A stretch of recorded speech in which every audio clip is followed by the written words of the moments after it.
Let me ask you about your blog. Yeah. You're a fabulous writer. Thank you. And you have a blog up about manic depression and your depression. You seem to be the happiest guy in the world. Isn't that always how it goes, right? Right, but I thought it was incredibly brave and helpful to write that blog.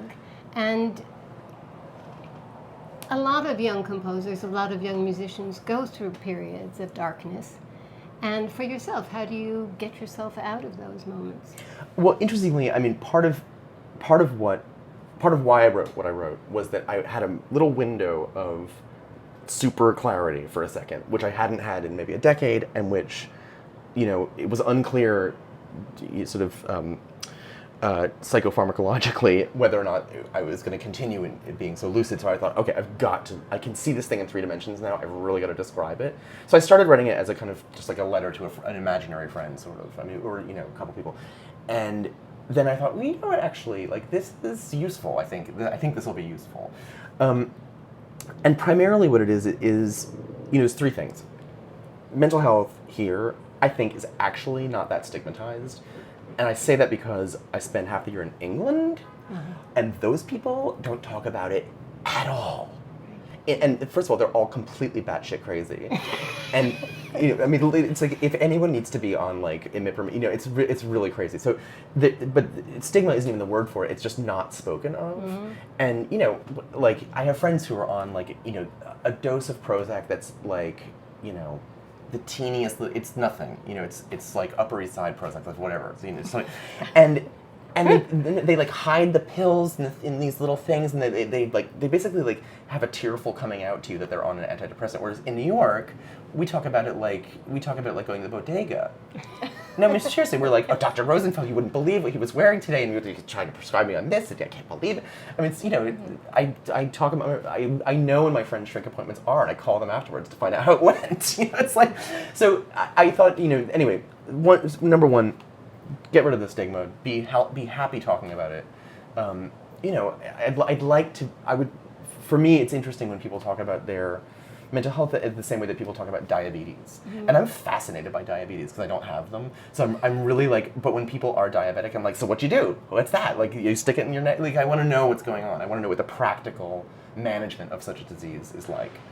Number 3, in my own case, the trick of sort of dark periods was twofold. Number 1, don't romanticize it. So don't say, because I feel this way, I must be a profound artist. And I think the way that we talk about classical music actually trains you to do that, right? Where it's like, and I talk about this all the time, but like the thing that drives me nuts when the worst offenders of this is program annotators. When you go and you're reading something about Brahms or whatever. And it's every single time, it's always like coming out of a dark depressive period, like he managed the strength to write the second symphony. You're like, really? And then it's like, and it has nothing to do with the fact that symphony is like a tribute to like Bachian counterpoint that's so genius that you want to throw up. Instead, it's like, oh, he was like obsessed with so-and-so's wife, and then she wouldn't give him none, and then she was really confused, and then maybe she gave him a little bit, and then he got syphilis. And it's like, literally, that's the way we're designed to, we've been trained and tricked to talk about madness, and I use that in the 18th century sense, madness as a kind of excuse for erratic behavior and as a sign of some great artistic probity.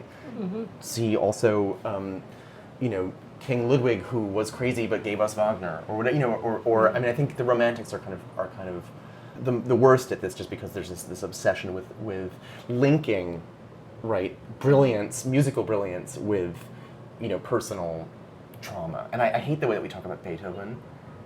I hate the way that we can't talk about late Beethoven without talking about deafness. And, yes, maybe that was an important thing, but what's actually going on in the late piano sonatas is so radical and needs to be discussed without us gossiping, right?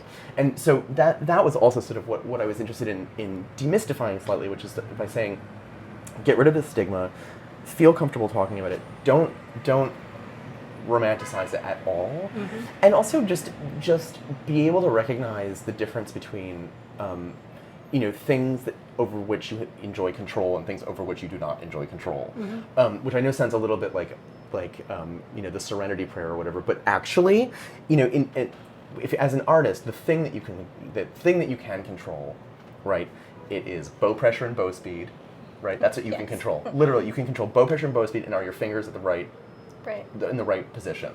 And what I can control is what are the notes and what are the rhythms.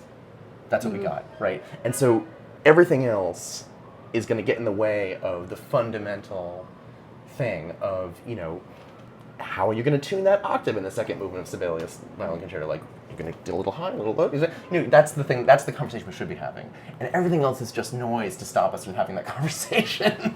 So, as a composer, I feel like that's all I ever want to do is just make the notes right and the rhythms right to make the juice happen. You know what I mean? To get the emotional thing, to allow the piece to make its own emotional sauce. The notes have to be right and the rhythms have to be right.